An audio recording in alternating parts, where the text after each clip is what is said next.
Feel the real fear with us.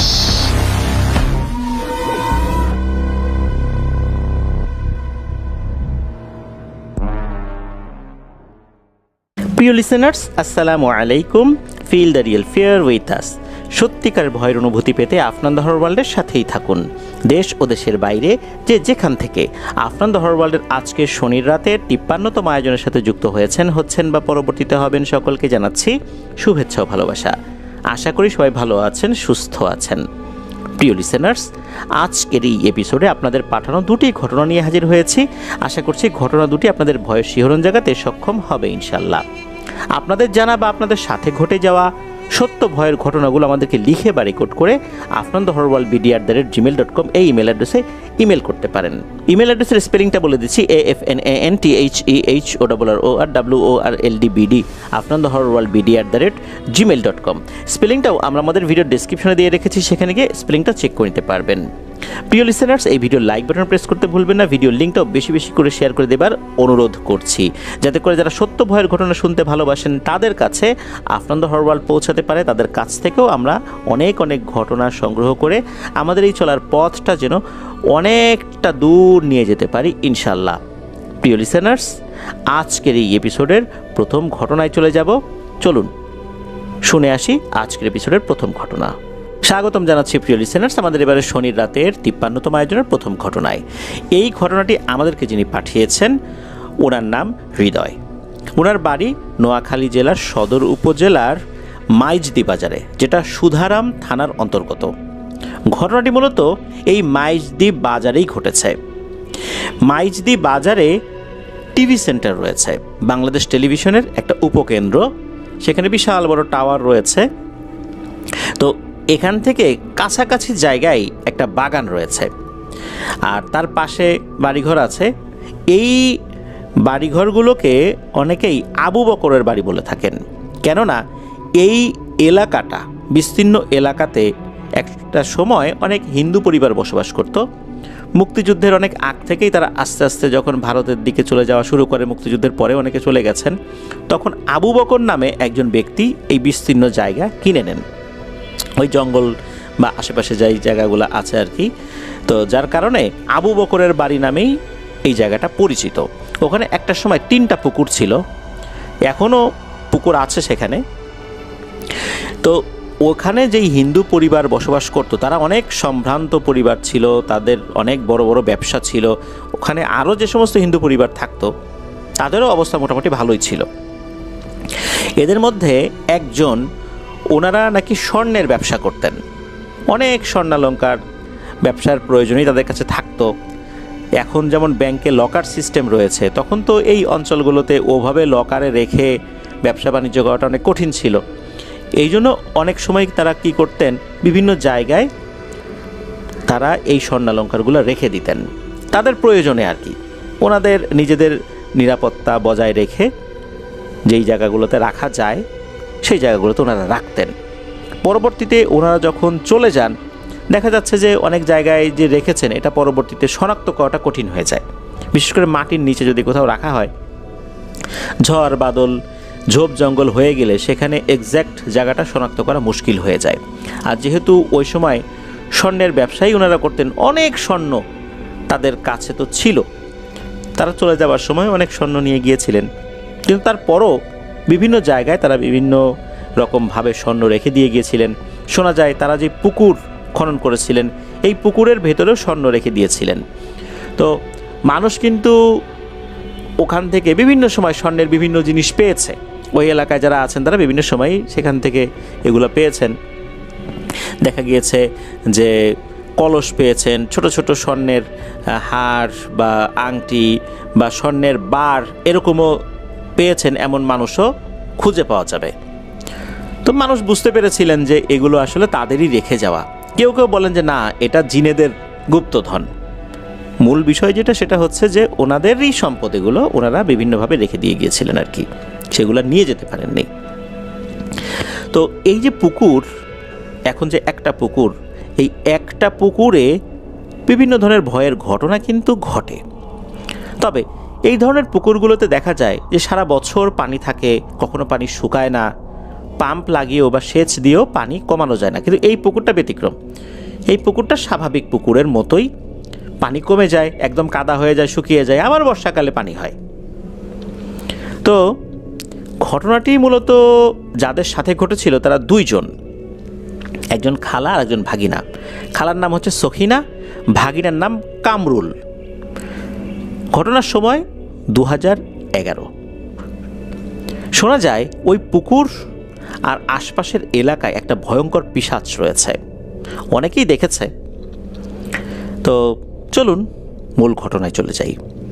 এই যে সখিনা খালা আর কামরুল, ওনারা কি করতেন? ওনারা গরু, ছাগল, হাঁস, মুরগি এগুলো লালন পালন করতেন। এটাই মূলত তাদের মেইন পেশা ছিল 2011 সালে। তাদের যে ষাঁড় গরু ছিল কুরবানির সময় বিক্রি করতেন বা বিভিন্ন সময় হাটে বিক্রি করতেন লালন পালন করে। আবার যেই দুধেল গাইগুলো ছিল, দুধ দুইয়ে সেগুলো বাজারে বিক্রি করতেন। ছাগল ছিল, ছাগল বিক্রি করতেন। সারা বছর ধরেই তারা এই কাজটা করতেন। তো এইভাবেই তাদের চলতো, মোটামুটি আল্লাহর রহমতে ভালোই চলতো। আর বিভিন্ন সময় দুধ দোয়াতে হতো, অনেক সময় বিকালবেলাও দুধ দোয়াতেন। তারপর দেখা যেত যে বিভিন্ন জিনিসপত্র নিয়ে যাওয়ার জন্য একটা বড় সিলভারের হাঁড়ি বা পাতিল সবসময় সাথে রাখতেন ওনারা। যেখানে যেতেন এই খালার ভাগিনা এই একটা পাতিল সাথে নিয়ে যেতেন, বিভিন্ন প্রয়োজনেই তারা নিতেন আর কি। আর ওনারা যেখানে এই ছাগল গরু বাঁধতেন এই জায়গাটা, এই যেই একটা জঙ্গলের মতো কথা বলেছিলাম, আবু বকরের বাড়ির পাশে জঙ্গল, তো এই জঙ্গলটা পাড়ি দিয়ে, পুকুর পাড়ি দিয়ে আর একটা বড় মাঠ রয়েছে, এখানে গরু ছাগল বাঁধতেন। তো গরু নিয়ে আসা হলেও ছাগল বেশ কয়েকটা তখনও ওখানে ছিল। তো ওইটা আবার নিয়ে যাওয়ার জন্য ওনারা এসেছেন। তখনও কিন্তু মাগরিবের আজান দেয়নি, আশেপাশে বেশ ভালোই আলোকিত আছে। আর জঙ্গল পাড়ি দিয়ে এই সাইডটাতে লোকজন কম আসে, অন্য দিক দিয়ে ঘুরে যায়, মানে যাওয়ার পথ ওইটাই, জঙ্গলের ভিতর দিয়ে না। তারপরে ওনারা যেহেতু চিন্তা করেছিলেন যে সন্ধ্যা হয়ে যাচ্ছে, ছাগলগুলো আনতে হবে, এই জন্য ওনারা শর্টকাট পথ হিসাবে জঙ্গলের ভেতর দিয়ে ওই পুকুর পাশ দিয়ে ওনারা ওই ছাগলের কাছে এসেছিলেন। ওনারা যখন ওই দিক দিয়ে যাচ্ছেন, হঠাৎ করে ওনারা একটা অদ্ভুত দৃশ্য দেখেন। ওনারা দেখতে পান যে এই যে পুকুরটা, এই পুকুরটা তো ওই সময় কিন্তু পানি ছিল না, একদম কম পানি ছিল। ছিল না বলতে ছিল খুবই সামান্য, কাদা হয়েছিল আর কি, একদম তলানি বলতে গেলে যা থাকে আর কি ওরকম। ওই সময় ওনারা দেখেন এই পুকুর ভর্তি বড় বড় সব গজার মাছ কিলবিল করছে। ছোট ছোট গজার মাছও আছে, ম্যাক্সিমাম সব অনেক বড় বড়। এটা দেখে কিসের ছাগল কিসের গরু কি আনবেন না আনবেন ওই চিন্তা মাথার থেকে একদম ঝেড়ে ফেলে দিয়ে এই খালার ভাগিনা দুজনেই দ্রুত পুকুরের ভিতরে নেমে পড়েন, গজার মাছ ধরবেন। চিন্তা করলেন যে ছাগল আছে ওইখানে থাক, ওটা আনতে পারবো, সমস্যা নেই, কিন্তু এই মাছগুলো তো আর পাবো না। দুজন মিলে ওই মাছগুলো ধরার চেষ্টা করছেন। মাছগুলো ছিল বেশ পিচ্ছিল টাইপের, ধরতে পারছিলেন না। তারপরও একটা সময় ওনার ধরতে সক্ষম হন, ধরে ধরে ওই পাতিলের ভিতরে ঢুকাচ্ছেন। ওই পাতিলের ভিতরে অত বড় গজার মাছ কিন্তু 3-4টার বেশি আটার কথা না, কিন্তু ওনারা দেখতে পাচ্ছিলেন যে ওনার অনেকগুলো গজার মাছ ভরছেন, তো ভরছেনই, পাতিল আর ভরে না। তবে একটা পর্যায়ে ভরে যায়, এখন আর তো নেয়ার জায়গা নাই, পাতিলও ভারী হয়ে গেছে। তো পাতিলের এক পাশে এই সখিনা খালা আর এক পাশে এই কামরুল ভাগিনা, দুজন ধরে পাতিল নিয়ে উপরে উঠেছেন। তাকিয়ে তাকিয়ে দেখছেন আরও কত মাছ কিলবিল করছে, এগুলা নিতে পারলো না তারা। এটা নিয়ে তারা আফসোস করছে, কি আর করা, তাদের তো আর নেয়ার উপায় নাই, তাদের পাতিল তো ভরে গেছে। তারা বাড়ির দিকে হাঁটা শুরু করেছেন। কিছুটা পথ হাঁটতেই মনে হলো যে আরে পাতিল এত হালকা লাগছে কেন, আসলেই হালকা, কিন্তু একটু আগেও তো এরকম হালকা ছিল না, মাছ কি লাফিয়ে লাফিয়ে চলে গেল নাকি? দুজনেই পাতিলের দিকে তাকান, তাকিয়ে একজন আরেকজনের দিকে এবার অবাক হয়ে তাকিয়েছেন। আরে এটা কি ওনারা দেখছেন? পাতিলের ভিতরে মাছ আছে এটা সত্য, কিন্তু এই মাছগুলো বিশাল আকৃতি থেকে একদম ছোট ছোট, 5 ইঞ্চি 4 ইঞ্চি এরকম সাইজের হয়ে গেছে, সেগুলোই পাতিলের ভিতরে কিলবিল করছে। এইটা দেখার সাথে সাথে ওনারা চিন্তা করেছেন যে ওনারা যে কাজটা করেছেন এটা মোটেও ভালো কাজ হয় নাই, এটা স্বাভাবিক কোনো বিষয় নয়, এই মাছগুলো স্বাভাবিক কিছু না। ওই সময় পাতিল ফেলে রেখেই ওই ছাগল আনার কথা ভুলে গেছেন, বাড়ির দিকে দিয়েছেন দৌড়। মাছের যে কী হলো, পাতিলের কী হলো, ওইদিকে তাকিয়েও দেখেন নাই। দৌড় যখন দিয়েছেন, ওই পথেই একটা তাল গাছ পড়ে, বেশ লম্বা একটা তাল গাছ।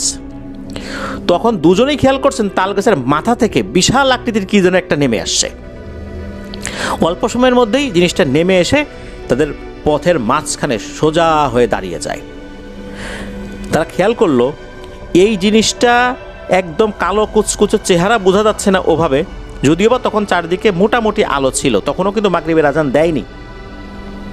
তারা দেখতে পেল এই জিনিসটার 2 হাতে 2 পায়ে অনেক বড় বড় নখ, নখগুলো এত লম্বা যে সামনের দিকে বাঁকিয়ে গিয়েছে, আর তীক্ষ্ণ খুবই। যতটুকু আলো আছে মনে হচ্ছে চিকচিক চিকচিক করছে, ব্লেডের উপর আলো পড়লে যেরকম চিকচিক করে ওরকম চিকচিক করছে। এই নখ দিয়ে কাউকে যদি আঘাত করা হয়, বডি কয়েক টুকরো হয়ে যাবে। 5 আঙ্গুল দিয়ে যদি হিট করা হয়, এই 5 আঙ্গুলই যদি বডিতে লাগে তাহলে বডি 5 টুকরো হয়ে যাবে, এমন ধারালো তীক্ষ্ণ নখ। ওই জিনিসটা সামনে দাঁড়িয়ে থাকার পরপরই হঠাৎ করে এক ধরনের শব্দ করে ওঠে, হুম হুম এরকম শব্দ করতে থাকে। এই দুইজন তখন আর পেছন দিকেও আর যেতে পারছেন না, সামনের দিকেও যেতে পারছেন না। তাদের শরীর একদম ফ্রিজ হয়ে গিয়েছে, জমে গিয়েছে, ভয়ে ওনারা নড়াচড়াই করতে পারছেন না। এই সময় তারা আরও একটা ভয়ঙ্কর জিনিস দেখেন, সেটা হচ্ছে একটু আগেই তো চারদিকে আলোকিত ছিল, এখন একদম অন্ধকার হয়ে গিয়েছে, ঘুটঘুটে অন্ধকার। মাত্রই কিন্তু চারদিকে আলো ছিল, এত দ্রুত কিন্তু অন্ধকার হয় না। ওনারা কি করবেন না করবেন ওনাদের তো আর মাথা কাজ করছে না। মিনিট খানেক এভাবে যাবার পর দুজনে অনেক চেষ্টার পর একসাথে চিৎকার দিয়ে ওঠেন। ওই সময় আবার কি হয়েছে, ওই জঙ্গলের সাইডেই একটা বাড়ি রয়েছে, এখন তো ওই দিক দিয়ে বসত বাড়ি হয়ে গেছে আর কি। তো ওখানে বসবাসকারী একজন ভদ্র মহিলা, উনি আবার কোনো কারণে বের হয়েছিলেন বাসা থেকে, কারণ ওই সময় তো রাত এত গভীর না যে কেউ বাসা থেকে বের হবে না, জাস্ট সন্ধ্যার সময়। তো উনি যখন বের হয়েছেন, উনি এরকম চিৎকার যখন শুনেছেন, উনি তো জানতেন যে জঙ্গলের এই সাইডে, তালগাছের এই সাইডে, পুকুরের এই সাইডে অনেক ভয়ের ঘটনা ঘটে।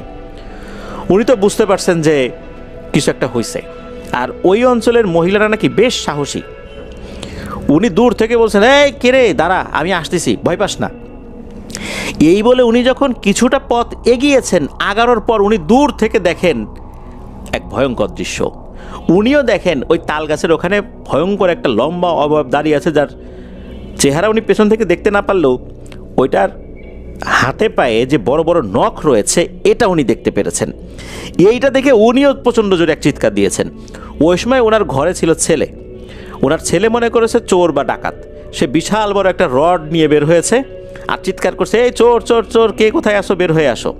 তো এরকম চোর চোর চোর আওয়াজ শুনে আশেপাশের লোকজনও কিন্তু দা, বটি, খুন্তা যা আছে, যার কাছে যেটা আছে সেটা নিয়ে বের হয়ে আসতে থাকেন। এদিকে ওই ছেলেটা তো তার মা যেদিকে গিয়েছে সেদিক থেকে শব্দ ভেসে আসছে, সে ওই দিকে গিয়েছে, আর লোকজন ওই দিকে যাওয়া শুরু করেছে। যখন এরকমটা হয়েছে তখন নাকি ওই অবয়বটা ভ্যানিশ হয়ে যায়। এরপর লোকজন চলে আসে, যখন এসে দেখে যে এই যে সখিনা খালা আর কামরুল ভাগিনা ওরা ওখানে দাঁড়িয়ে আছে।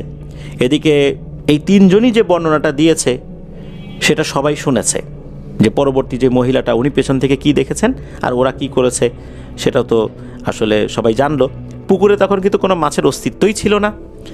পরবর্তীতে তাদের যেই পাতিল যেটা, ওটা ওরকমই ছিল, তবে ওর মধ্যে মাছ জাতীয় কোনো জিনিস ছিল এটা কিন্তু বোঝা যাচ্ছিল। যাই হোক, পরবর্তীতে তাদের ছাগল, তারপর পাতিল, এগুলো ওনারা নিয়ে আসেন। এরপর ওনাদের বেশ জ্বর হয়েছিল, তবে ওনারা কোনো হুজুরের কাছে গিয়েছিলেন কিনা, ঝাড়ফুঁক করিয়েছিলেন কিনা এই বিষয়ে অবশ্য হৃদয় ভাই কিছু জানাতে পারেননি, তবে ওনারা আস্তে আস্তে ঠিক হয়ে গিয়েছিলেন। এটাই ছিল ঘটনা। এখনও ওনারা ভালো আছেন, সুস্থ আছেন। এখনও ওনাদের এই ঘটনা অনেকেই জানেন, ওই এলাকার এই মাইজদি বাজারের টিভি সেন্টার, ওখানেই তো ওনাদের বাড়ি। এখনও অনেকেই তাদের ঘটনা জানেন। আর এবার আসি অন্য আরেকটি ঘটনায়। তো এই ঘটনাটি মূলত আমাদেরকে যিনি ঘটনা পাঠিয়েছেন হৃদয় ভাই, তো ওনার বন্ধুর বোন তার সাথে ঘটেছিল। যদিও বা এই যে যেই ঘটনাটা মাত্র শেয়ার করলাম, এই ঘটনাটিরও মূল বর্ণনাটা তার ওই বন্ধুই দিয়েছিলেন তার কাছে। তো এই ঘটনাটি মূলত ঘটেছিল ওই কাছাকাছি একটা জায়গা, সিরাজ মিয়ার বাগান নামে পরিচিত একটা বাগান আছে, এখনও আছে। সেটা অনেক আগে থেকেই এই নামেই পরিচিত ছিল। আগে তো অনেক ঘন ছিল, এখন অতটা নাই। একটা সময় ওই বাগানে দিনের বেলাতেই নাকি মানুষ আলো দেখত, আগুনের গোলা দেখত। সাধারণত আমরা রাতের বেলা এগুলো দেখার কথা জানতে পারি, রাতের বেলা এগুলো ঘটে, দিনের বেলাতেও যে ঘটে এটা কিন্তু সচরাচর শোনা যায় না। ওই বাগানে নাকি দিনের বেলাতেও বড় বড় আগুনের গোলা মানুষ ঘুরতে দেখত। মানুষ গেলেই ওই আগুনের গোলা তাদেরকে ধাওয়া দিত, আক্রমণ করত। তো এই যে বন্ধুর বোন, সে কি করেছিল, সে তার কয়েকজন বান্ধবীদেরকে নিয়ে ওই বাগানের ওই পাশে শাক তোলার জন্য যাবে। যদিও বা একজনে মিলে ওই বাগানের ভেতর তো ঢোকে না সাধারণত, তো তারা চিন্তা করেছে যে এখন তো একদম দিনের বেলা, আমরা যাই শাক তুলে নিয়ে আসি। বাগানের ভেতরের দিকে যখনই একটু বেশি ঢুকে গেছে আর কি, এরপরই তারা দেখে চতুর্দিক থেকে আগুনের গোলাগুলো তাদের দিকে ধাওয়া করছে। মানে চারপাশ থেকে, কোন দিকে পালাবে, চতুর্দিক থেকে ধাওয়া করছে। আর আগুনের গোলা শুধু ধাওয়া করছে বিষয়টা এরকম না, বিভিন্ন ধরনের আগুনের গোলা সরাসরি তাদের শরীরে এসে হিট করছে। তবে হিট করার কারণে তাদের শরীর যে পুড়ে যাচ্ছিল বিষয়টা এরকম না, যখন হিট করছিল মনে হচ্ছে তীব্র গরমের ছ্যাঁকা লাগছে তাদের, শুধু এতটুকু অনুভূতি হচ্ছে, তবে শরীরের কোথাও ফোসকা পড়ে যাচ্ছিল না। তো এরকম প্রত্যেকেই আগুনের গোলার আঘাত সহ্য করছে, কোন দিকে যাবে কি করবে চিৎকার চেঁচামেচি করছে। একটা পর্যায়ে তারা দৌড়ঝাঁপ শুরু করে দেয় এবং বাগান থেকে বের হয়ে আসতে সক্ষম হয়। শোনা যায় ওই বাগানে অনেক ভালো জিনের আবাস রয়েছে, আবার দুষ্টু জিনের আবাসও রয়েছে। ওরা আসলে চায় না ওই বাগানের মধ্যে মানুষ প্রবেশ করুক, প্রবেশ করলেই তারা খুবই বিরক্ত হয় এবং দিনের বেলাতেও তারা এভাবেই আক্রমণ করে। এখন তো দেখা যাচ্ছে যে অনেক আলোকিত হয়ে যাচ্ছে আশেপাশে, বিষয়টা কিছুটা কমে এলেও বিষয়টা যে একদমই এখন ঘটে না এটাও কিন্তু বলা যাবে না। প্রিয় লিসেনার্স, একবার ভাবুন, মাত্র যে দুটি ঘটনা আপনাদের সাথে শেয়ার করলাম, এ দুটি ঘটনা কিন্তু অন্ধকারে হয়নি, আলোতেই হয়েছে, সন্ধ্যার ঠিক আগে। প্রথম ঘটনাটা কিন্তু মাগরিবের আজানের আগে হয়েছে, কিন্তু ওই সময় তারা হঠাৎ করে চতুর্দিকে অন্ধকার দেখছিলেন যখনই ওই অভাবটা নেমে এসেছিল। আর পরবর্তী যেই ঘটনাটি বললাম, এই সিরাজ মিয়ার বাগানের ঘটনা, এই ঘটনাটি কিন্তু একদম দিনের বেলাতে ঘটেছে। তাহলে বোঝাই যাচ্ছে যে ভৌতিক ঘটনা সবসময় যে রাতেই ঘটবে এমনটা কিন্তু বলা যায় না। প্রিয় লিসেনার্স, এই ঘটনার মধ্যে একটি বিষয় আমি আপনাদেরকে বলতে চাই, সেটা হচ্ছে অনেকেই গজার মাছ খান না, অনেক বড় বড় আকৃতির শোল মাছ খান না। এখানে দুটো কারণ থাকে, এক হচ্ছে রুচির ব্যাপার, অনেকে এটা হয়তো বা পছন্দ করেন না, আবার অনেকে প্যারানরমাল বিষয়ের আঁচ করতে পেরে তারা খেতে চান না। এই দুই পক্ষই ঠিক আছে, রুচির ব্যাপার তো থাকতেই পারে, সবাই যে সব মাছ খাবেন এটাও তো আশা করা যায় না, এক একজনের এক একটা রুচি থাকে। তবে মাছ কেনার ক্ষেত্রে এই ধরনের মাছ, বিশেষ করে যেগুলো অনেক বিশাল আকৃতির হয়ে থাকে, এগুলো আসলে আমি না খাওয়ার পরামর্শ দিব। অনেক ক্ষেত্রে দেখা গিয়েছে এই মাছগুলো কেনার পরেও ভয়ঙ্কর বিপদ নেমে এসেছে। আর একটা পুকুরের মধ্যে যেখানে পানি অনেক কমে গেছে সেখানে অনেক গজার মাছ কিলবিল করছে, এই বিষয়টা তো অস্বাভাবিক। কিন্তু মাছ কিলবিল করতে দেখলে অনেকেরই মাথা ঠিক থাকে না, মাছ ধরার জন্য তারা নেমে পড়েন। এই ভুলটাই কিন্তু করেছিলেন এই সকিনা খালা আর কামরুল ভাগিনা।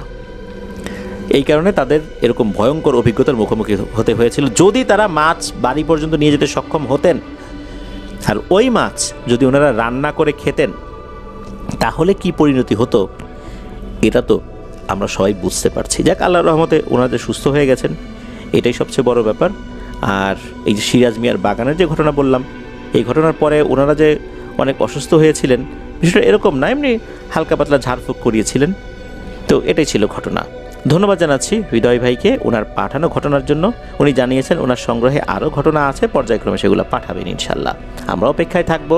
প্রিয় লিসেনার্স, চলুন চলে যাব আমাদের এবারে শনির রাতের ৫৩তম আয়োজনের দ্বিতীয় এবং শেষ ঘটনায়।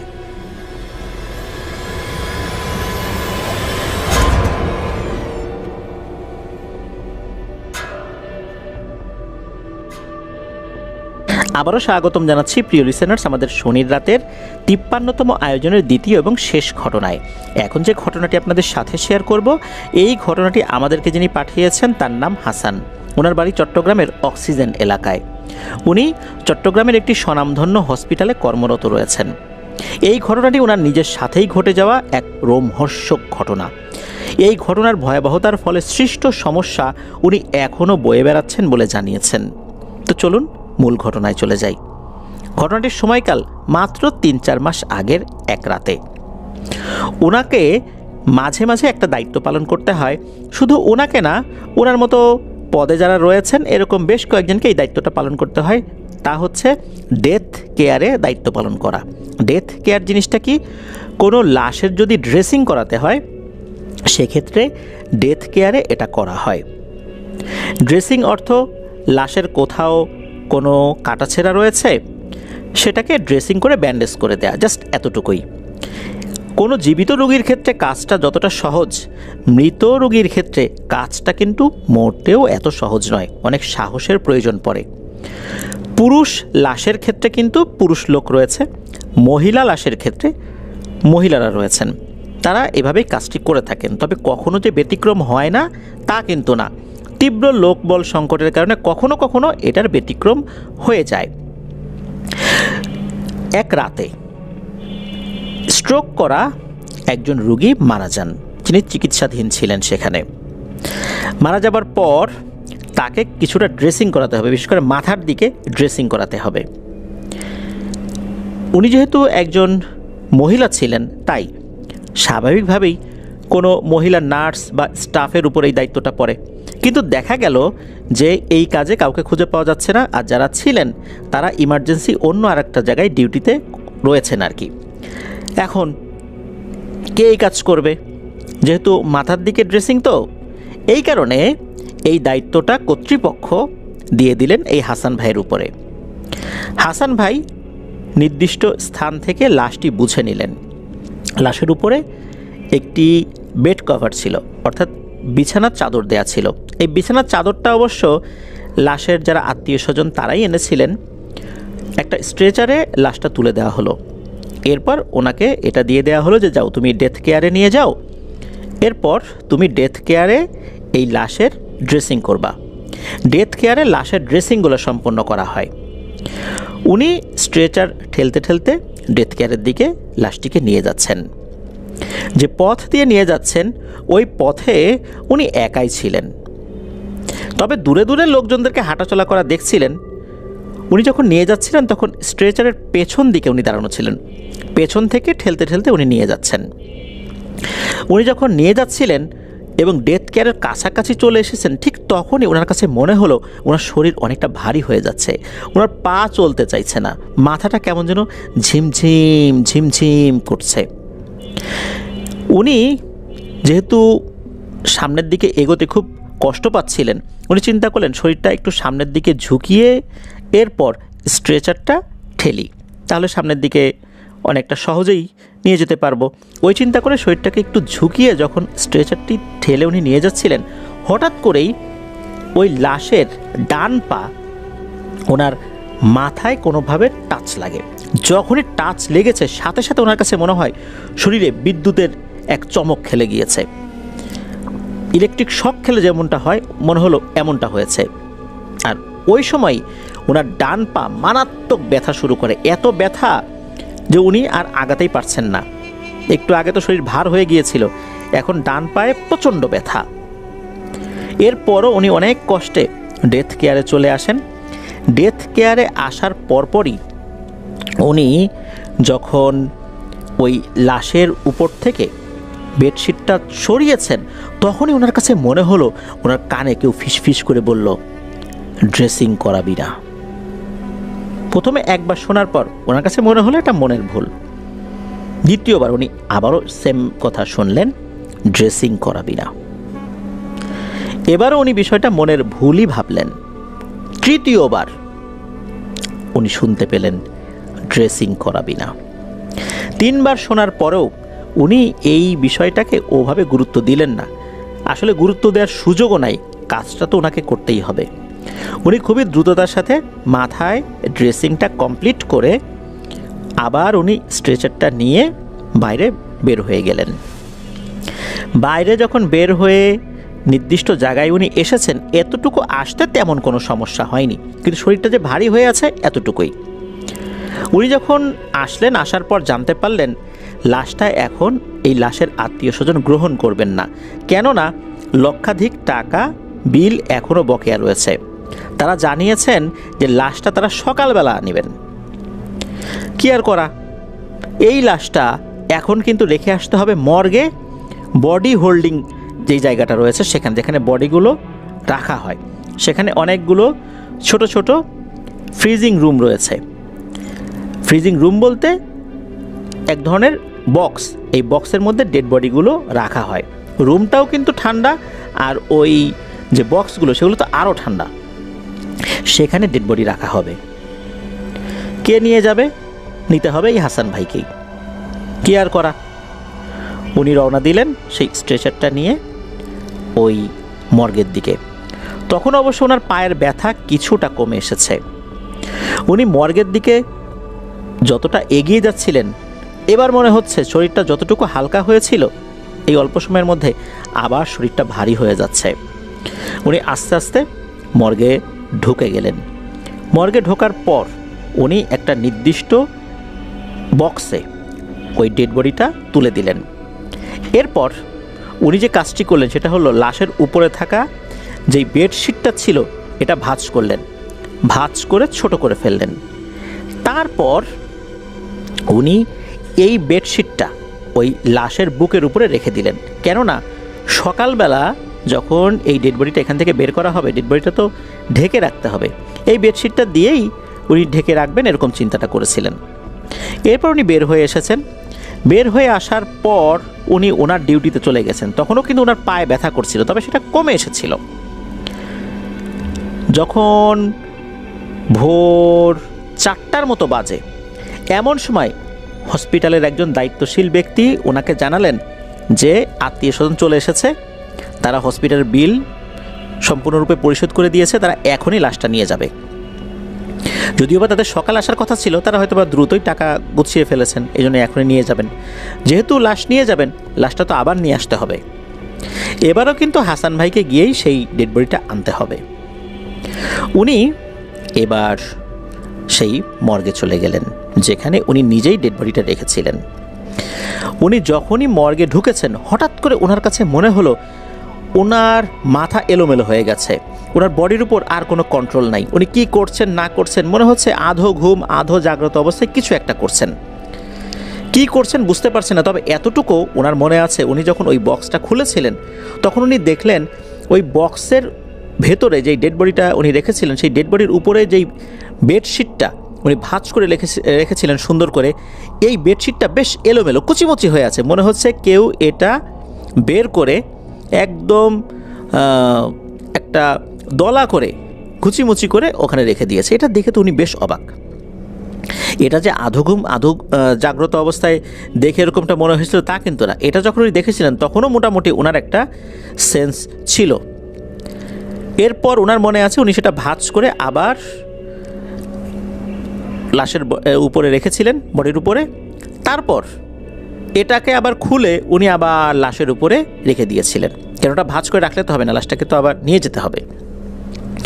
উনি স্ট্রেচার নিয়ে যখন বাইরে বের হলেন তখন ওনার কাছে মনে হলো যে উনি একটু স্বাভাবিক।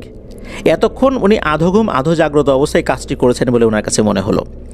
এরপর স্ট্রেচার ঠেলতে ঠেলতে উনি যখন নির্দিষ্ট জায়গায় আসলেন যেখানে লাশের আত্মীয় স্বজন অপেক্ষা করছিলেন, সেখানে আসার পর উনি একটু স্বাভাবিক।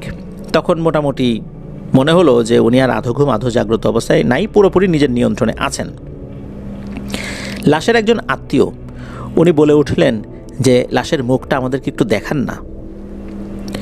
তখন কি আর করা, হাসান ভাই যখনই লাশের মুখের উপর থেকে কাপড় সরিয়েছেন তখন হাসান ভাই খেয়াল করলেন যে ওনার শরীরের উপর থেকে নিয়ন্ত্রণ পুরোপুরি উঠে গেছে।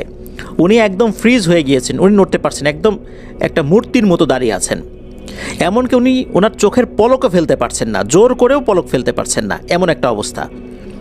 এদিকে ওই লাশের আত্মীয়স্বজন যারা ছিলেন তারা বলেন ঠিক আছে এবার ঢেকে দেন, এবার লাশটা অ্যাম্বুলেন্সে তুলে দেন। কিন্তু ওনারা দেখলেন যে এই যে হাসান ভাই উনি কোনো কথাই বলছেন না, শুধু ফ্যাল করে একদিকে তাকিয়ে আছেন। তারা বলেন কি ব্যাপার, আপনার কি হলো? এই কথার কোনো উত্তর হাসান ভাই দিতে পারছিলেন না, কেননা ওনার শরীরের উপর কোনো নিয়ন্ত্রণ ছিল না। তবে সব কিছু উনি শুনতে পাচ্ছিলেন, দেখতে পাচ্ছিলেন, কিন্তু ঘাড় ঘুরিয়ে আশেপাশে উনি দেখবেন সেই সুযোগটাও আসলে ওনার ছিল না। ওনার এই অবস্থা দেখে কিছু কলিগরা এগিয়ে এলেন। এরপর ওনার বডিতে যখন টাচ করলেন তখন উনি কিছুটা নড়াচড়া করার শক্তি পেলেন। এরপর উনি অনেক কষ্টে হেঁটে হেঁটে সামনের দিকে আগাচ্ছিলেন। মনে হচ্ছিল ওনার প্রত্যেকটা পায়ের সাথে অনেক ভারী ওজনের কিছু ঝুলিয়ে দেওয়া হয়েছে, কোনোভাবেই উনি পা উঁচা করতে পারছেন না। অনেক কষ্টে একটা জায়গায় এসে উনি ওনার কলিগদেরকে ইশারা করে দেখালেন যে একটা কোরআন, একটা জায়নামাজ ওনাকে এনে দিতে। ওনারা তো কিছুই বুঝতে পারছিলেন না, কারণ উনি কিন্তু কথা বলতে পারছিলেন না। যখন উনি বুঝতে পারলেন এটা কেউ কিছু বুঝতে পারছে না, তখন ইশারায় উনি কলম চাইলেন। কলম যখন ওনাকে দেয়া হলো তখন উনি সাদা কাগজে এটা লিখলেন যে একটা কোরআন এবং জায়নামাজ যেন ওনাকে দেয়া হয়। লিখতে ওনার অনেক কষ্ট হচ্ছিল, কেননা ওনার হাতের আঙ্গুলগুলো বেঁকে যাচ্ছিল নাকি উনি জানিয়েছেন। কেন এমনটা হচ্ছিল উনি নিজেও বলতে পারেন না। এরপর ওখানে যারা ছিলেন তারা সেটাই করেন, দ্রুত সেটার ব্যবস্থা করা হয়। উনি নামাজে দাঁড়িয়ে যান। অনেক কষ্টে উনি তাকবীরে তাহরিমাটা করেছিলেন। যখন উনি রুকু করলেন ওনার কাছে মনে হলো যে শরীরটা একটু হালকা হলো। যখন উনি সেজদায় গেলেন তখন মনে হলো আরেকটু হালকা হলো। যখন সেজদা থেকে উঠে বসলেন তখন মনে হলো শরীরটা আরেকটু হালকা হলো। দ্বিতীয় সেজদা যখন করলেন তখন মনে হলো শরীরটা আরেকটু হালকা হলো। এভাবে 2 রাকাত নামাজ আদায় করতে করতে শরীর অনেকটাই হালকা হয়ে গেল। এরপর উনি কোরআন পাঠ করার চেষ্টা করলেন। প্রথম দিকে মুখ থেকে কথা বের না হলেও একটু পরে উনি কোরআন তেলাওয়াত করতে পারছিলেন। এভাবে উনি ফজরের নামাজের আগ পর্যন্ত কোরআন তেলাওয়াত করেন। ফজরের নামাজ পড়ার পর উনি কথা বলার মতো পরিপূর্ণভাবে সক্ষমতা ফেরত পান। এরপর উনি এই বিষয়টা কয়েকজনের সাথে খুলে বলেছিলেন। উনি যেই নার্সের সাথে কথা বলেন, যেই নার্সের দায়িত্ব ছিল মূলত ওই লাশের ড্রেসিং করানো, উনি কথা বললেন যে আপা এই লাশের সাথে না এরকম এরকম ঘটনা ঘটছে, আমারও এরকম সমস্যা হয়েছে। তখন উনি আর একটা ভয়ঙ্কর কথা বলেন, ওই যে যিনি নার্স ছিলেন আর কি, উনি বলেন যে ড্রেসিং তার করানোর কথা থাকলেও যখনই ওই লাশের দিকে উনি তাকিয়েছেন তখনই ওনার হার্টবিট মারাত্মকভাবে বেড়ে যায়। মনে হচ্ছে এখনই উনি স্ট্রোক করবেন, আর ভয়ঙ্কর অজানা এক ভয় ওনার মধ্যে চেপে বসে। তখন উনি কোনো না কোনো কথা বলে ওখান থেকে অন্য একটা ডিউটির কথা বলে চলে গিয়েছিলেন, যার কারণে উনি ওই লাশের ড্রেসিং করান নাই। উনি জানান যে অজানা কোন এক কারণ তা উনি নিজেও বলতে পারবেন না, কিন্তু ওনার মারাত্মক ভয় লেগেছিল। যাই হোক, এই ঘটনা এই পর্যন্ত গেল। এই লাশটা যারা নিয়ে গেলেন পরবর্তীতে কি হয়েছিল বা ওই লাশ যার লাশ উনি কেন আসলে স্ট্রোক করেছিলেন এই বিষয়ে অতটা তথ্য বিস্তারিতভাবে উনি নেননি, কারণ উনি নিজেই তো নিজেকে নিয়ে অনেক আসলে উদ্বিগ্নতা, বিভিন্ন সমস্যার মধ্যে ছিলেন। এরপর উনি দিনের বেলাতে বাসায় গেলেন, যেহেতু নাইট ডিউটি করেছেন। উনি যখন ঘুমিয়েছেন তখন অনেক ধরনের ভয়ঙ্কর স্বপ্ন উনি দেখতে থাকেন। এটা হতেই পারে, যেহেতু রাতের বেলা এরকম ভয়ঙ্কর ঘটনা ওনার সাথে ঘটেছে, স্বপ্ন এরকম দেখাটাই স্বাভাবিক কি নয়। উনি যখন ডে শিফটে ডিউটি করেছেন, রাত্রেবেলা বাড়িতে গিয়েছেন, ওই রাতে ঘটে আর একটা ঘটনা। মাঝরাতে ওনার ঘুম ভেঙে যায়। চোখ খুলে উনি দেখতে পান একটা অবয়ব। এই অবয়বটা রুমের মধ্যে হাঁটাহাঁটি করছে, একবার এপাশে যায়, একবার ওপাশে যায়, একবার সোফার উপর বসে আবার উঠে যায়। এভাবে পায়চারি করতে করতে রুম থেকে বের হয়ে মিলিয়ে গেল। এটা প্রথম রাত্রে দেখার পর উনি মনে করেছিলেন হয়তো বা ঘুমের ঘরে এটা দেখেছেন, কিন্তু না, উনি যেই রাত্রে বাসায় ঘুমান সেই রাত্রেই এই জিনিসটা উনি দেখতে থাকেন। এটা কিন্তু স্বপ্নে না, এটা বাস্তবে।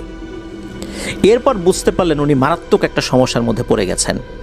ভালো একজন হুজুরের কাছে গিয়ে এই বিষয় নিয়ে যখন আলোচনা করেন তখন হুজুর উনি ওনার মতো করে ঝাড়ফুঁক করে দেন, রুকিয়া করে দেন। এরপর উনি অনেকটা ভালো হয়েছেন, এটা সত্য। তবে মাঝে মাঝে যখন উনি ওই মর্গের পাশ দিয়ে যান সাথে সাথে ওনার শরীরটা ভারী হয়ে যায়। তখন ওনার কাছে মনে হয় উনি এখন আর একা নন, ওনার সাথে কেউ রয়েছে যে তার সাথে হাঁটছে। আর স্বপ্নের মধ্যে মাঝে মাঝে উনি ভয়ঙ্কর অবয়ব দেখতে পান। এই সমস্যাটা এখনও ওনার সাথে চলমান রয়েছে। এই বিষয়টা ওনার কাছে এক রহস্যই রয়ে গেছে। কেন উনি ওই লাশকে ড্রেসিং করার আগে ফিস ফিস শব্দ শুনেছিলেন যে ড্রেসিং করাবি না, কারণটা কি ছিল? আর সর্বশেষ বডি হোল্ডিং রুম থেকে যখন ডেড বডিটা উনি বের করে এনেছেন, ওই সময় উনি এক ঘোরের মধ্যে চলে গিয়েছিলেন। কেনই বা উনি আর নড়াচড়া করতে পারেননি ডেড বডির মুখ দেখার সাথে সাথে? এই বিষয়টা উনি এখনও চিন্তা করলে ভয়ে শিউরে ওঠেন। তবে উনি এই বিষয়টা আর খুব চিন্তা করতে চান না। এটা চিন্তা করলে ওনার মানসিক অবস্থা আরও খারাপ হয়ে যায়। উনি কিন্তু এই কাজে নতুন না, এই কাজ উনি এর আগেও অনেকবার করেছেন। তারপরও কেন এই ডেড বডিটা নিয়েই এই ধরনের ঘটনা ঘটলো এটা উনি বুঝতে পারেননি। অনেক সময় হয় যে আত্মহত্যা করা হয়েছে বা আত্মহত্যার লাশ, তখন কিন্তু কিছু সমস্যা হতে পারে। কিন্তু এই মহিলা স্ট্রোক করে মারা গিয়েছিলেন বলে উনি জানিয়েছেন। তাহলে তার সাথে এমনটা কেন হলো? উনি স্ট্রোক কেন করলেন? কোনো ব্ল্যাক ম্যাজিকের কারণে করেছেন না অন্য কোনো কারণে? এটা কিন্তু জানা যায় নাই। তো এটাই ছিল ঘটনা। আমরা আপনাদের হরওয়াল পরিবার থেকে দোয়া করি যে হাসান ভাই যেন দ্রুত সুস্থ হয়ে ওঠেন, এই সমস্যা থেকে উনি খুব দ্রুতই যেন আল্লাহর রহমতে বের হয়ে আসতে পারেন। প্রিয় লিসেনার্স, আসলে এই কাজ যারা করেন তারা কিন্তু আসলে অনেক সাহসী হয়ে থাকেন। এটা কিন্তু পোস্টমর্টেমের কাজ না, জাস্ট ড্রেসিং করা। তারপরও জীবিত মানুষের ড্রেসিং করা আর মৃত মানুষের ড্রেসিং করার মধ্যে তো অবশ্যই পার্থক্য রয়েছে। কাউকে না কাউকে তো কাজটা করতেই হবে। এমন ব্যক্তিরা আছেন বলেই কিন্তু আমাদের অনেক কাজ সহজ হয়ে যায়। আল্লাহ তাআলা ওনাদেরকে নিরাপত্তার চাদরে ঢেকে রাখুন, তাদেরকে সুস্থ রাখুন, সাথে আমাদেরকেও আল্লাহ তাআলা নিরাপত্তার চাদরে ঢেকে রাখুন। আইন, হাসাদ, সেহের থেকে আল্লাহ আমাদেরকে হেফাজত করুন। প্রিয় লিসেনার্স, আজকের এপিসোড এই পর্যন্তই। যারা ধৈর্য ধরে পুরো এপিসোডটি শুনলেন তাদের সবার জন্য থাকলো শুভকামনা।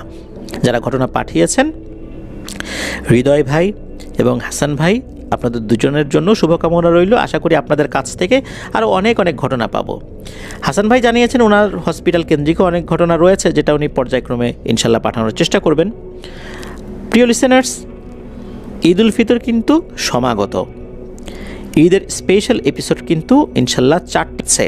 আশা করছি বরাবরের মতো এবার ঈদ স্পেশাল এপিসোডও আপনারা দারুণভাবে উপভোগ করবেন। প্রিয় লিসেনার্স, আমাদের আরও একটি ইউটিউব চ্যানেল রয়েছে আফনাস বি নামে, সেটার লিঙ্কও এই ভিডিওর ডিসক্রিপশনে একদম উপরের দিকে দেওয়া রয়েছে, সেখানে ক্লিক করতে ভুলবেন না। সেখানেও কিন্তু আমরা খুবই তাড়াতাড়ি এই ঈদের পর থেকে দারুণ দারুণ সমস্ত ভৌতিক ইভেন্টগুলো নিয়ে আসব। সেখানে সাবস্ক্রাইব করে রাখুন। প্রিয় লিসেনার্স, আজকের এপিসোড থেকে বিদায় নিব।